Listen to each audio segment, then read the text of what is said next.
That's why we got involved. We thought that people were trying to rewrite history, as Bill Bagley said. They're trying to rewrite the history. Well, the people that made it are still alive.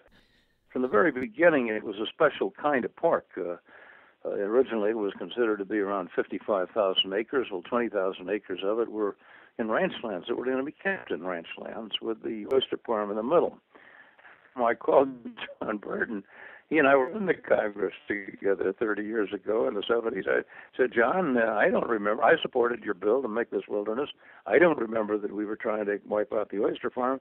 He said, absolutely not. When Burton assured me that it had not been his intent and sent me his testimony, it's clear that if you're looking at congressional intent, you go to the authors of the bill.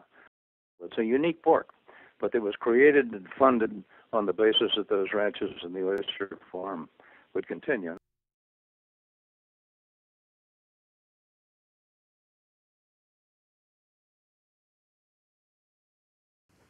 Now, if you saw one mistake, you'd say, well, okay, you might say sloppy use of data.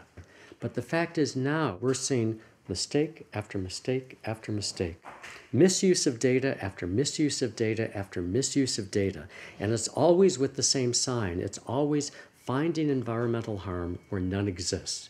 Those numbers, it winds up, that were being attributed to Drake Sestero came from a different species of oyster off the coast of Japan in completely different waters in a paper published in 1955. It winds up, the eelgrass in Drake Sestero is so lush, it's doubled in its acreage in the 10 years before that. And guess what? Another master student, Jesse Weschler, had studied the fish, and the fish were thriving. They had incredible diversity, and the fish were in great shape.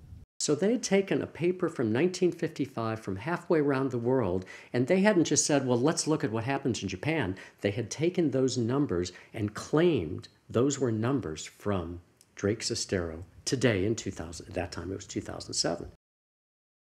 They said that Kevin Lunny and his workers were doing such incredible harm to the harbor seals that this was a national emergency, and that they had evidence that one area, the number of seals was down by 80%.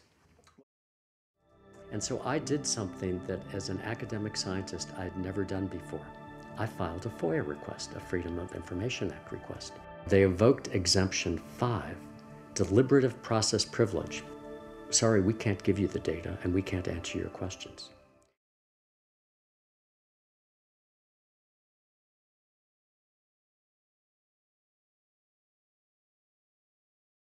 And the senator turned to Mary Beaumar, and they were on first name basis, and said, Mary, don't you agree? Dr. Goodman is going to get this data, isn't he? When I got that data 2 weeks later, it was clear that there actually had been an 80% decline at a location. That location was in the wilderness area. That location was far, far away from the oysters. That location, it's a long story, but the sandbar had become connected to the mainland, and both hikers, i.e., one source of problems, human beings, as well as coyotes and other predators, were getting across and chasing them away. And there was no such decline anywhere near the oyster farm.